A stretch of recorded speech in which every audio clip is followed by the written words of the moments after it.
Waalaikumsalam warahmatullahi wabarakatuh. Sehat walafiat. Ya dinikmatin aja ya, karena setiap aktivitas, kegiatan kalau kita niatin lillahi ta'ala, insya Allah dapat bonusnya banyak. Dapat bonus duniawi, dapat bonus ukhrawi. Tapi kalau kegiatan cuma kita niatin nyari dunia, nggak kebawa sampai akhirat.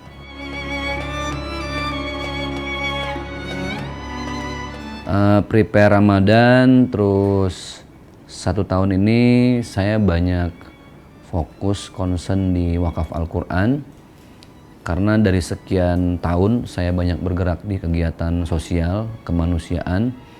Baru di wakaf Quran ini yang emang terasa banget feel-nya tuh jelek gitu, karena kita ngajak orang untuk berbuat kebaikan sebanyak mungkin lewat Al-Quran.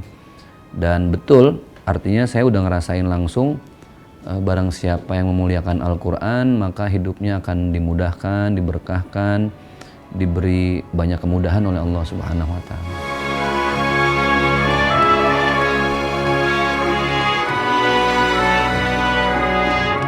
Ya alhamdulillah sekarang udah mulai jadi kebiasaan ya. 1 tahun berjalan setelah awal pandemik. Dulu sih memang saya sudah mulai banyak berkecimpung di dunia digital. Tapi pada akhirnya ketika tausiah, kajian, ceramah harus banyak disampaikan secara online, saya banyak belajar. Karena ternyata di online itu ketika kita ceramah nggak semudah ketika di depan banyak audiens. Itu kan ada feedback ya. Ada kita mau ngasih tausiah yang sedih, kelihatanlah mimik wajahnya gitu loh. Terus ketika ada yang lucu-lucu mereka ketawa. Ini kalau di online kan kita seperti ceramah dengan dunia gaib gitu ya. Pertama ada banyak yang di silent suaranya, karena kalau dibuka kan, kalau di open mic-nya berisik. Terus yang berikutnya juga banyak videonya yang ditutup gitu. Jadi saya lebih belajar trik bagaimana menyampaikan kajian supaya tetap santuy, ringan, tapi bisa diterima secara online. Ya kendalanya pasti nggak ngalahin sinyal. Tapi alhamdulillah semakin kesini jadi semakin paham prepare buat kajian online tuh apa aja. Jadi nggak last minute baru kita kehilangan sinyal gitu.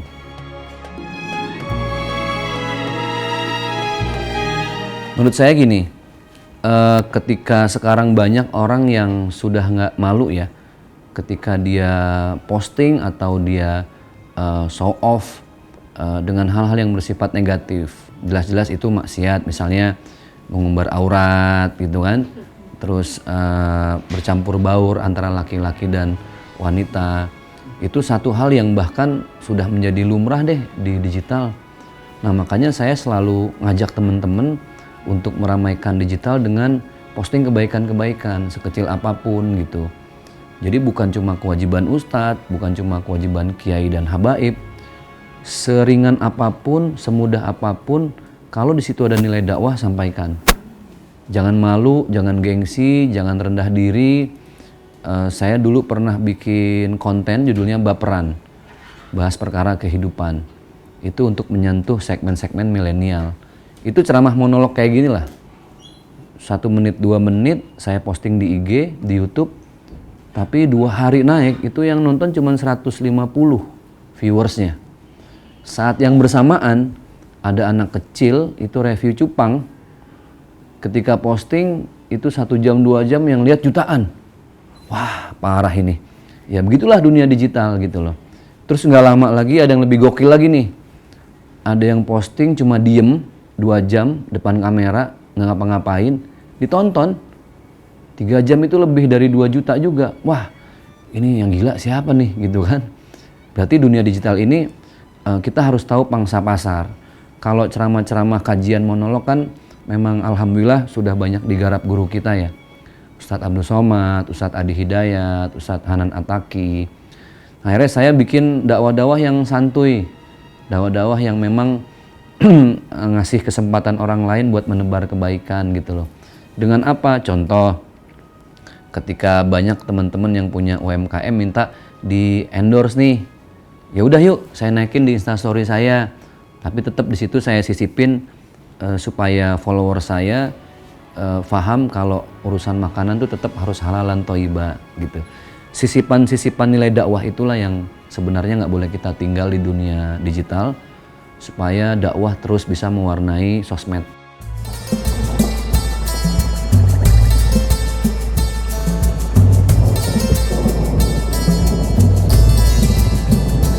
Saya rasa ini harus banyak kita luruskan juga ya.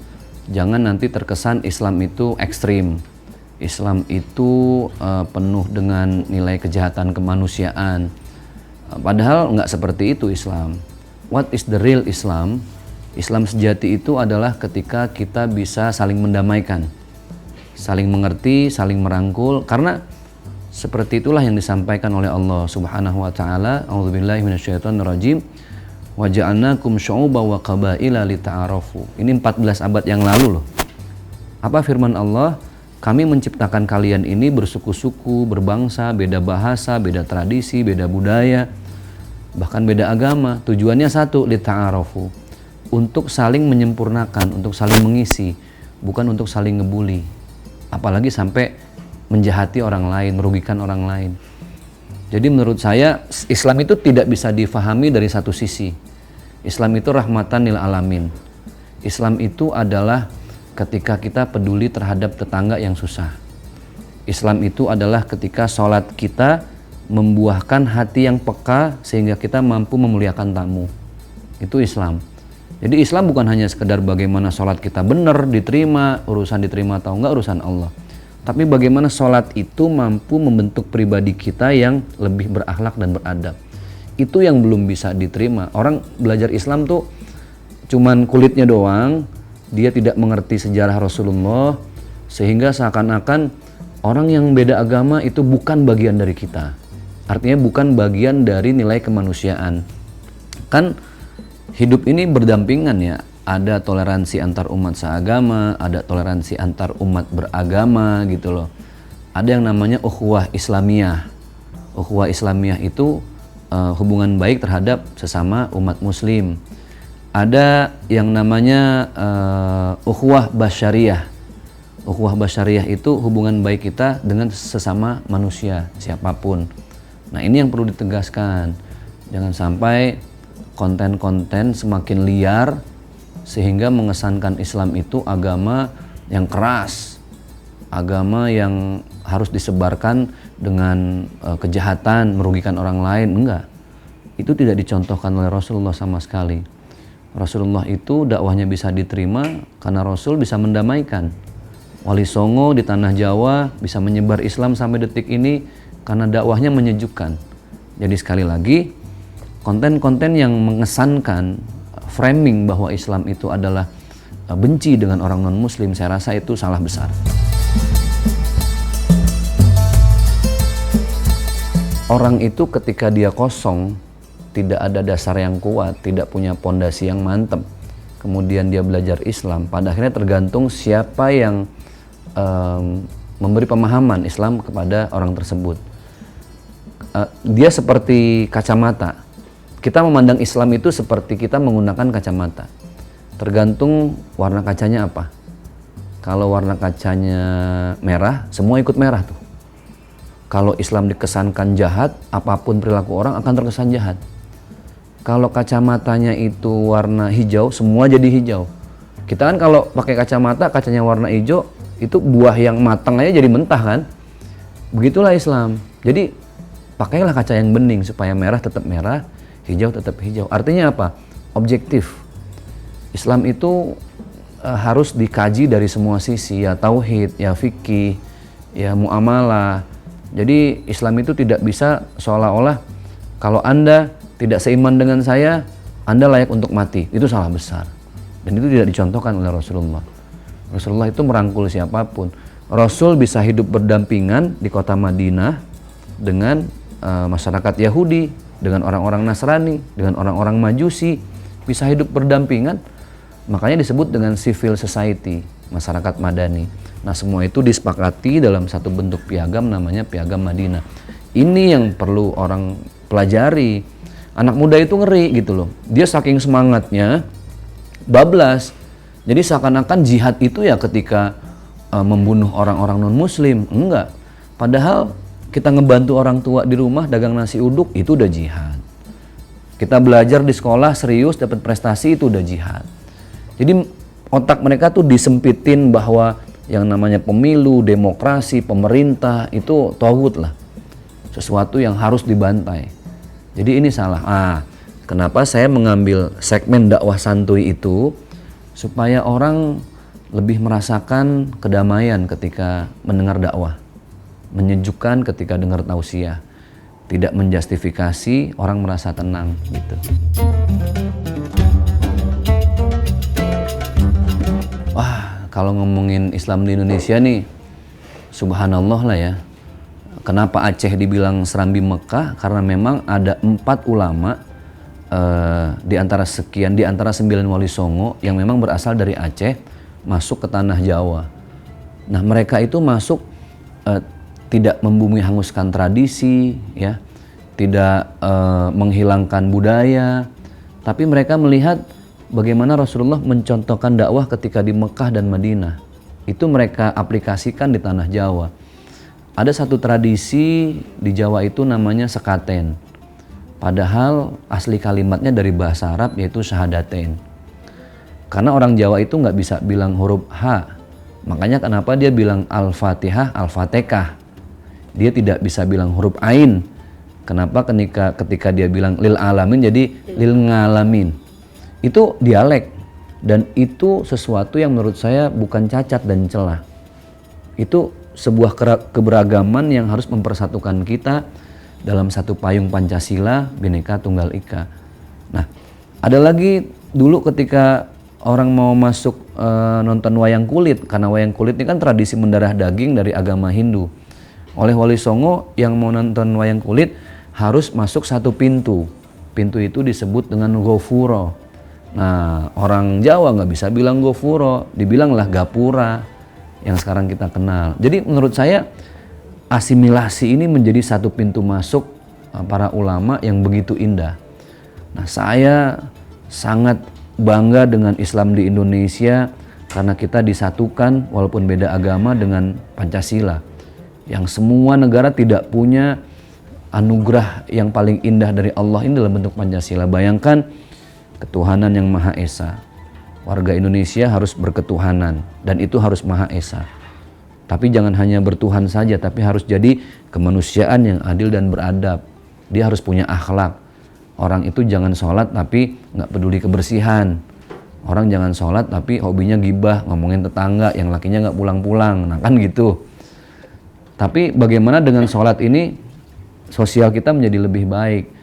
Nah itulah kenapa kalau udah sila 1, 2 baru ada persatuan Indonesia. Jadi Pancasila ini menurut saya mutiara terindah. Jadi bersyukurlah kita hidup di Indonesia, bisa saling berangkulan, beribadah tenang, toleransi antar umat beragama. Intinya itu.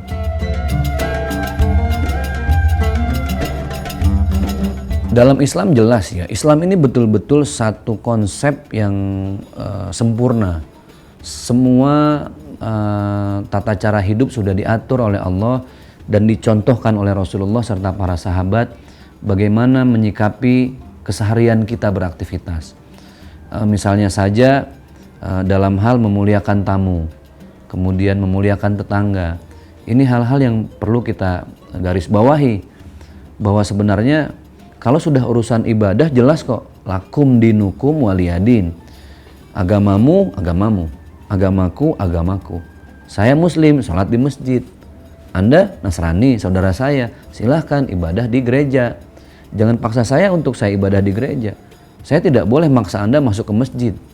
Jadi sudah masing-masing, ini urusan ibadah.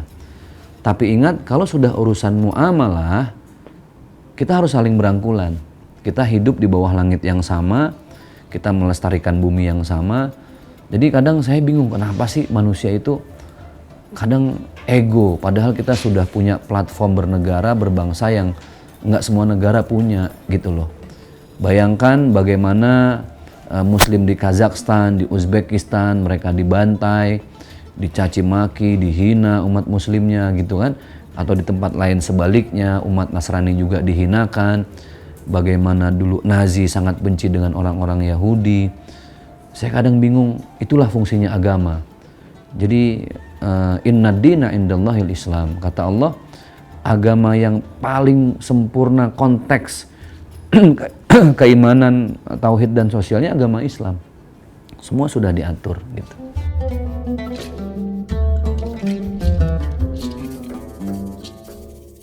Ya terus berkreasi buat kamu-kamu yang merasa sakit zaman now, anak-anak milenial, jalani puasa dengan santuy, jangan dijadikan beban gitu ya. Tetap kreatif, jangan mati gaya. Kalian yang selama ini bikin konten yang bermanfaat mumpung lagi bulan puasa. Saya beberapa kali collab dengan YouTuber dari mulai penyanyi dangdut, yang hobi reptil.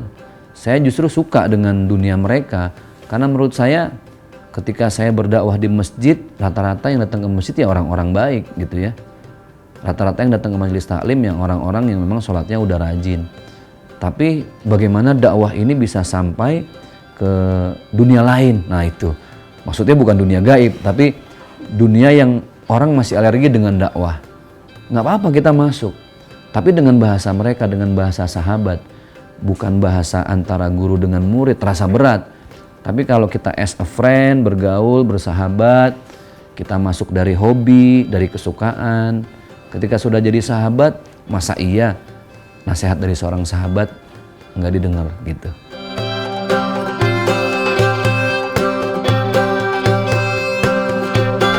Mari nikmati bulan Ramadan dengan penuh kekhusyuan.